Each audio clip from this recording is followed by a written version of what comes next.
Merci.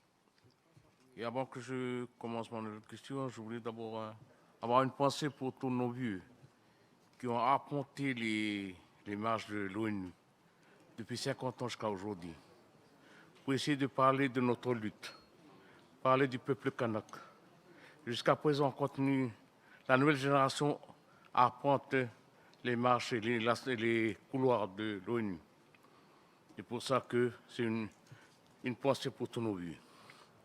Monsieur le directeur général du groupe d'initiative de Bakou, Mesdames et Messieurs les représentants des pays et territoires invités, Mesdames et Messieurs les chefs des délégations, en premier lieu, permettez-moi, Monsieur le directeur général, de vous remercier pour l'organisation de cette réunion importante et de saluer votre leadership dans la conduite des programmes politiques du groupe d'initiative de Bakou, particulièrement dans le combat contre le colonialisme.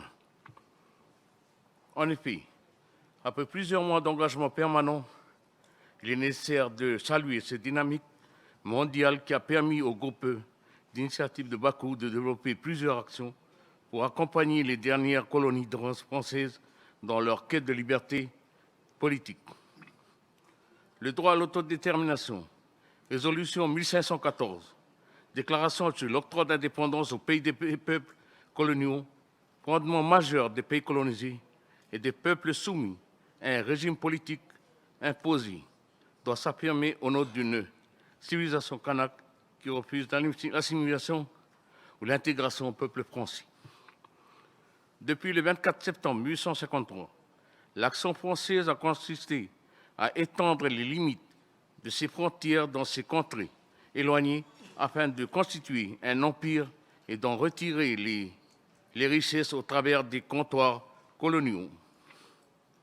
L'histoire de cette épopée ne paraît pas si éloignée, si ce n'est que les entités empruntent aujourd'hui le nom des sociétés bancaires, d'assurance, de crédit et de la production métallurgique. L'époque est lointaine, mais la méthode coloniale est inchangée depuis 1853. Néanmoins, l'accord de Nouméa est un traité capital pour que les peuples kanaks imposent sa vision d'une perspective viable sans humiliation en partageant un projet de société avec les communautés qui ont occupé la Nouvelle-Calédonie.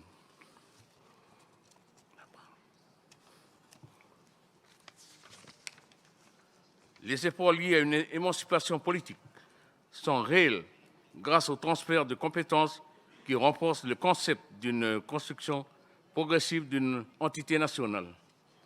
Mais le retard pris dans les transferts, les manipulations de la France pour organiser le pillage des ressources naturelles, le manque de volontarisme sur la formation des hommes dans le domaine militaire, de la justice, de la sécurité intérieure et de la diplomatie augmentent le doute et nos interrogations pour que l'État français respecte ses engagements afin que la population kanak puisse exprimer librement et en toute sérénité l'avenir de leur pays.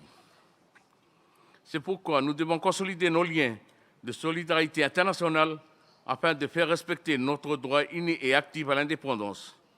La création du groupe d'initiative de Bakou, sous l'égide de la présidence du mouvement des pays non alignés, est une opportunité importante pour nous. Nous sollicitons le groupe d'initiative de Bakou afin de nous soutenir dans le travail engagé dans la perspective d'une saisine de la Cour internationale de justice au sujet de l'injustice subie par le peuple kanak durant le 3e référendum. Enfin, je vais vous remercier encore, Monsieur le directeur général du groupe d'initiative de Bakou, pour l'invitation et toute l'hospitalité offerte depuis notre arrivée. Oleti, merci.